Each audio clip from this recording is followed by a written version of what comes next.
if you lose your fire, you have lost everything. A Christian who is not on fire, the best thing that will happen to him is to return to heaven quick. Otherwise, he will become an agent in the hand of the devil. God can use him. Jesus speaking in Matthew 5:14 to 16, he said, you are the salt of the earth. He said, if a salt loses its savor, there's no use of that salt anymore. That's verse 13 now. Then verse 14 says, you are the light of the world, a city set upon the hill that cannot be hid. In verse 16 he said, let your light so shine amongst men. He said that they may see your good works and give glory to your Father which is in heaven. So if you don't have intensity enough to shine, you have no use for God in time. This is why, amongst other things, we must nurture our fire. The people God points a generation to are the burning ones. He said concerning John, he was a burning and a shining light. And he said you were willing to stay under his light for a season. In Hebrews 1 verse 9, he said, who are his servants? He said they are flames of fire. He maketh his angels spirits. He said, but his messengers, they are not just called Christians. He said they are flames of fire.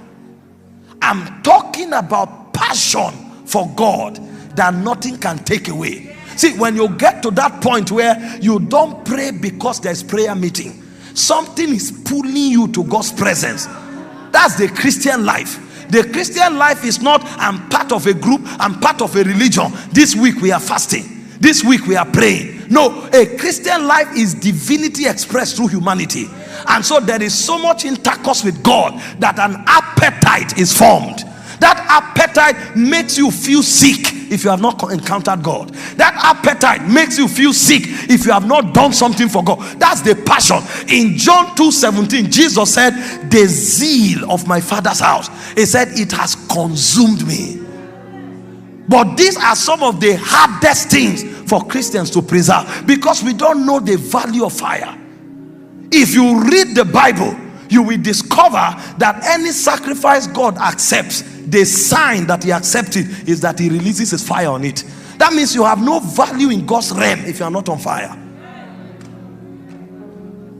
And I can tell you that there has never been a generation where Christians are as lukewarm as we are, because we have the highest level of distraction. He said, because you are neither hot nor cold, I will spew you out of my mouth. So there are people that God himself rejects. Those who don't have any description as touching intensity. If you are cold, be cold. But if you are hot, make sure you are blazingly hot. The quality of your Christian life is determined, number one, by the depth of your intimacy.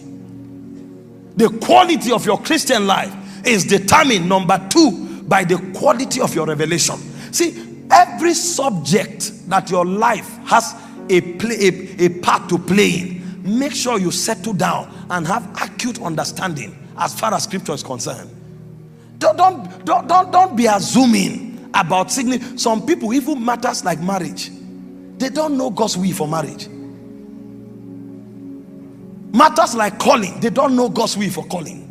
There's no subject that they can, even salvation, they don't have understanding of the subject of salvation. And so when Satan comes, all he needs to do is to ask a question, because that was the undoing of Adam and Eve. Did God really say? Because any area you have ignorance, you are a victim. So you must contend for intimacy. You must contend for light. You must contend for obedience. You must contend for availability. And you must contend for fire.